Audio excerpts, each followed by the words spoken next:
नमस्कार, मैं हूं बिलाल और आप देख रहे हैं मेरे साथ नेशन न्यूज़ 10। और चलिए बात करेंगे जोशीमठ के ताज़ा हालात को लेकर कि आखिरकार वहां पर क्या हो रहा है, कैसे हो रहा है। क्योंकि हमारे संवाददाता ग्राउंड जीरो पर पहुंचे, लोगों से बातचीत की और उनका क्या कुछ दुखड़ा था वो सब कुछ सुना है। विस्तार से बातचीत करेंगे क्योंकि हालात हर दिन वहां पर बदल रही हैं।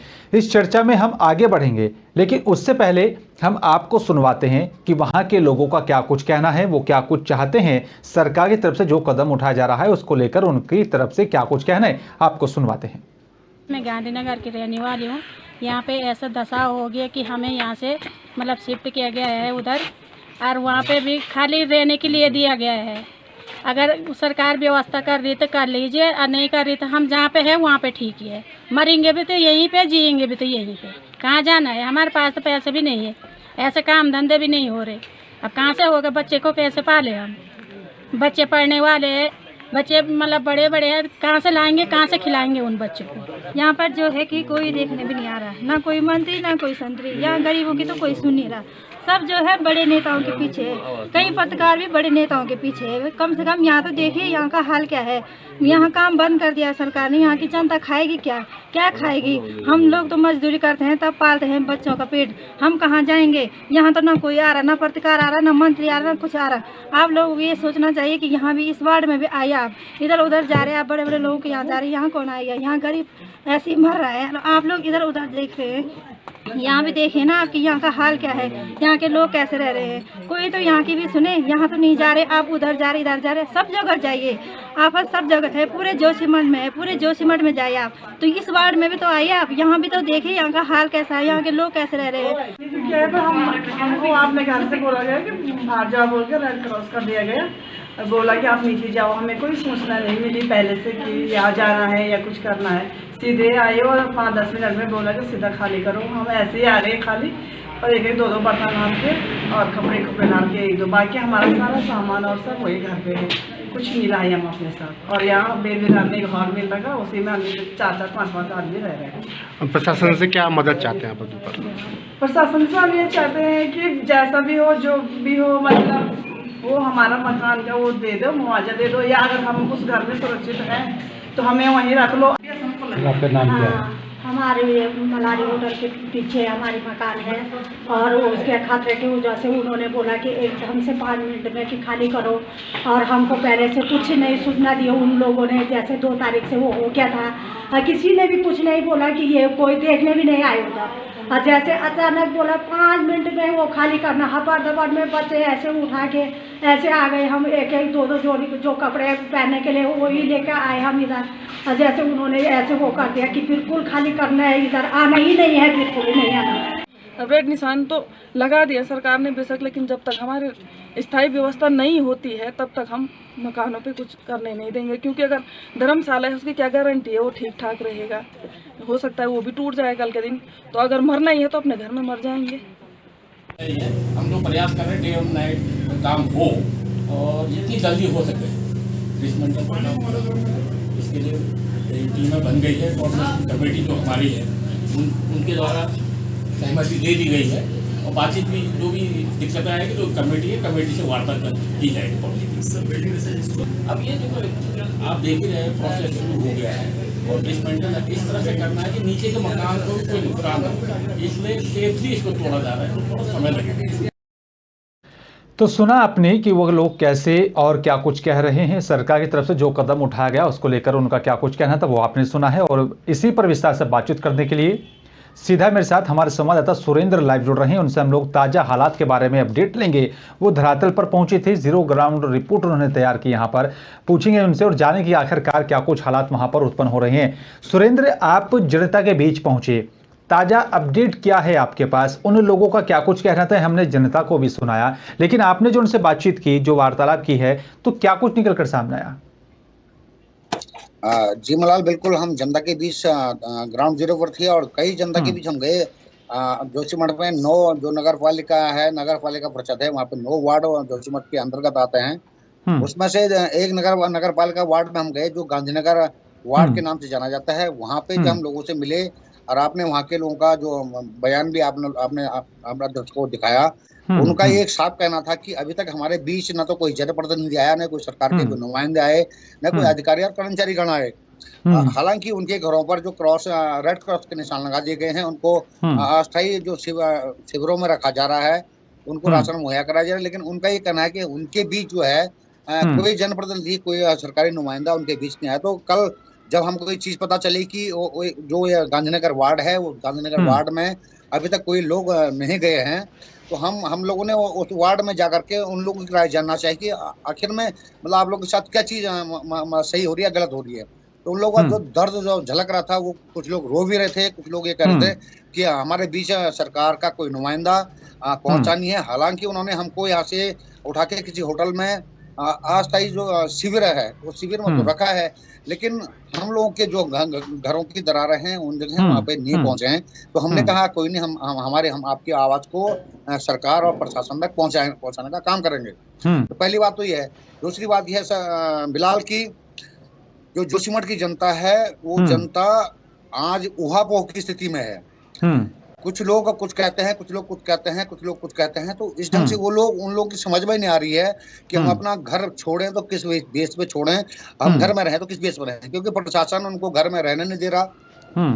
और वो उन लोगों की स्थिति ये है कि वो घर से अगर किसी राहत शिविर में रह रहे हैं, तो उनको अपने घर में जो तमाम तरह की उनकी संपत्ति है, सामान है, उस चीज की भी चिंता रहती है। उनका ये साफ कहना है कि हम इक्के दुक्के अपने कपड़े लेकर के, अपने सामान लेकर के हम राहत शिविर में तो आ गए हैं, लेकिन हमें चिंता रहती है कि हमारे घर में जो है कई कीमती सामान है जो हमने सालों साल से इकट्ठा कर रखा है, उस सामान का चोरी हो जाने का डर उन लोगों को सता रहा है। आजकल कई लोगों का जो हमने जिनसे बातचीत की, उनका ही कहना था कि हमारे ठीक है, आजकल हमारे बच्चों का जो स्कूल की छुट्टियां हैं, तो हमें फिलहाल स्कूल जाने की चिंता नहीं है, लेकिन स्कूल खुल जाएगी और हम इसी ढंग से आज यहाँ कल वहाँ रहेंगे राहत शिविर में। तो किस ढंग से हमारे बच्चों का पठन पाठन का कार्यक्रम होगा और किस ढंग से हम लोग जी पाएंगे, किस ढंग से रह पाएंगे। लेकिन कल जो देर से जी बिल्कुल सुरेंद्र, ये कई ऐसे अहम सवाल हैं। लोगों का वहां पर बचपन बीता है, कितनी पीढ़ियां आई और चली गई हैं, लेकिन अब आंखों के सामने ही उन लोगों के सपने टूट रहे हैं, भविष्य को लेकर के सवाल कहीं खड़े हो रहे हैं। तो ऐसे में जो उन्होंने सवाल उठाया कि जनप्रतिनिधि कोई नहीं पहुंचा, प्रशासनिक अधिकारी कोई नहीं पहुंचा, तो ऐसे में फिर क्या कुछ माना जाए कि जो राहत पहुंचाने की बात कही जा रही है, राहत शिविर में तो वो दी जा रही है, लेकिन उसके आगे का कदम क्या होगा? क्या वाकई में वो सारी योजनाएं और जो दावे किए जा रहे हैं सरकार की तरफ से, उन सभी दावों को धरातल पर उतारा जाएगा? जी, ये कल तक की बात थी कि कल जब हम ग्राउंड जीरो पर थे, कल हम गांधीनगर के जो वार्ड नंबर, जोशीमठ का वार्ड नंबर गांधीनगर है, वहां पर गए थे। वहां के हम बयान कर रहे हैं कि वहां के लोगों का ये कहना था। लेकिन जो कल देर शाम आनन फानन में मुख्यमंत्री जी भी अपना तमाम तरह के दौरे छोड़ करके जोशीमठ पहुंच गए थे। और कल जो विभिन्न तरह की जो जहाँ शासन की बात करेंगे हम, जहाँ कल प्रशासन जो है, मतलब मुख्यमंत्री पुष्कर सिंह धामी जी जो आनंद फानन में अपने तमाम तरह के कार्यक्रम छोड़ करके जोशीमठ में पुनः दोबारा आना पड़ा उनको। और उन्होंने तमाम तरह की जो यहाँ पे हर विभागवार से बैठकें की और प्रभावितों से भी उन्होंने बातचीत की और प्रभावितों से उनकी सहमति बनी। अगर हम दूसरे पहलू की बात करें कि सरकार ने प्रभावितों से किस ढंग की बात की, तो ये कुल मिलाकर ये निकल के आया है कि सरकार ने प्रभावितों से मतलब लगोलवाबी है कि कुछ अच्छी बातें की हैं और उनको विस्थापन, उनको बेहतर सुविधाएं देने की जो बातें कल निकली। और यहाँ पे जो दरारें घरों में हैं, जो भी हैं, जो विस्थापन की बातें हैं, वो उसके लिए कमेटियां भी बना दी गई हैं। और अब नई बात ये आ रही है कि सरकार ने कल जो शुक्रवार को कैबिनेट की बैठक हुई थी, उस कैबिनेट की बैठक में भी जोशीमठ के लिए बहुत बेहतरीन जो निर्णय उनका लिया है कि जो जैसे टिहरी डैम बना था, उस डैम के बाद नए टिहरी का जो स्थापना हुई,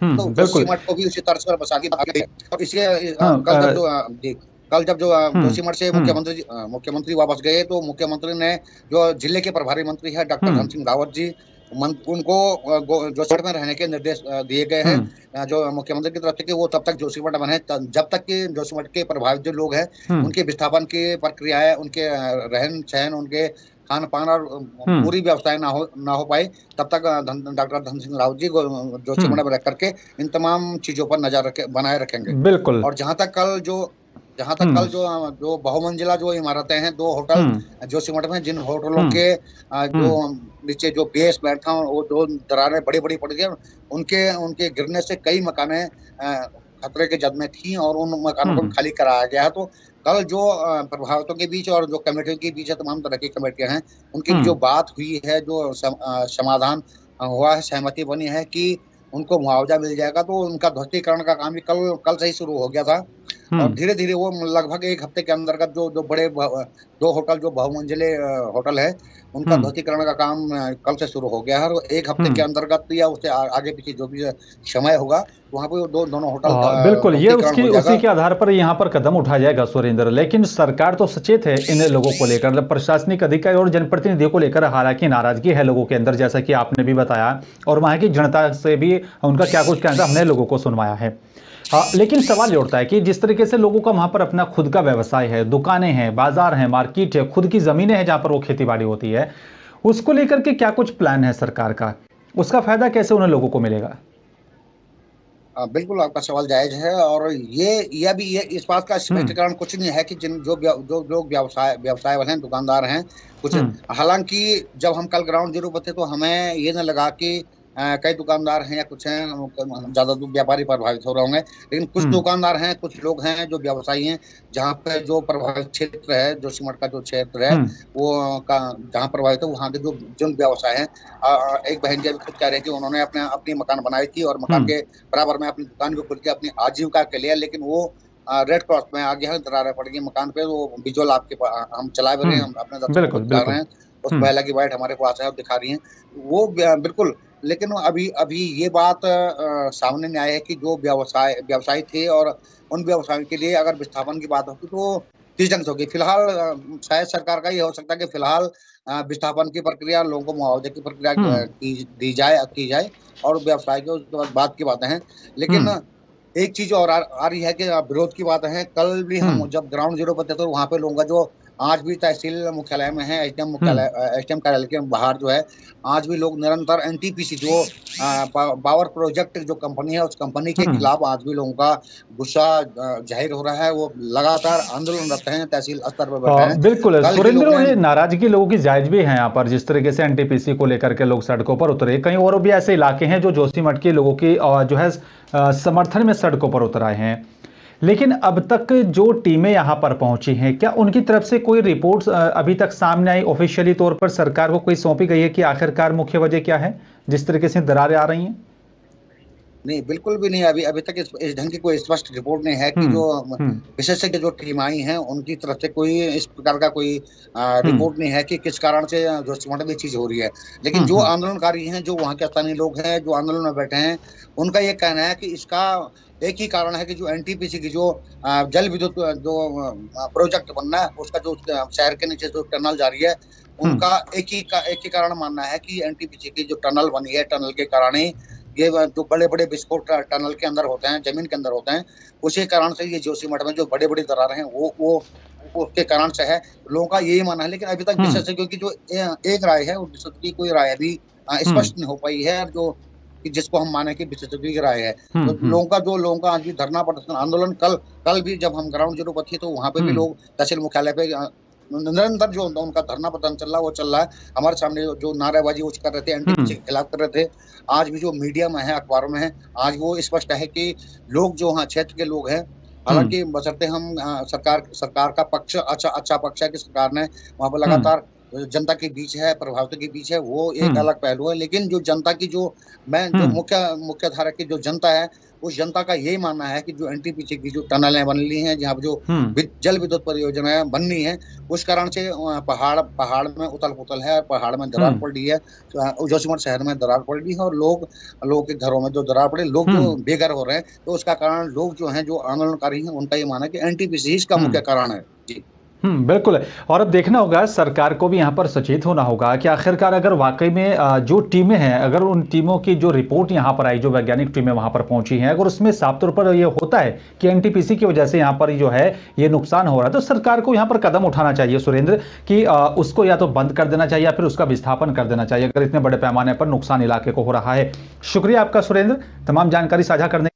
आगे भी आप इसी तरीके से ताज़ा अपडेट जो है लेकर हमारे साथ जुड़िएगा, और हमारे दर्शकों तक पूरे अपडेट पहुंचाने के लिए आपका भी बहुत बहुत धन्यवाद। लेकिन बड़ा अहम सवाल है कि आखिरकार जिस तरीके से लोगों के सामने यह परेशानी खड़ी हो गई है, और एक समस्या भी है, हालांकि सरकार लोगों के साथ खड़ी है, प्रशासनिक अधिकारियों को वक्त वक्त पर वहां पर भेजा जा रहा है, जो उनकी वहां पर ड्यूटी लगा दी गई है कि उन लोगों को यहां पर जो है सुरक्षित स्थान पर उनको पहुंचाया जाए, किसी भी प्रकार की कोई परेशानी ना हो। तमाम पहलुओं को ध्यान में रखते हुए सरकार कदम उठा रही है, टीमें लगातार जांच कर रही हैं, जो भी आएगा रिपोर्ट में वो सबका सामने आएगा और उसी आधार पर आगे का कदम उठाया जाएगा। फिलहाल मेरे साथ सिर्फ इतना ही। नमस्कार।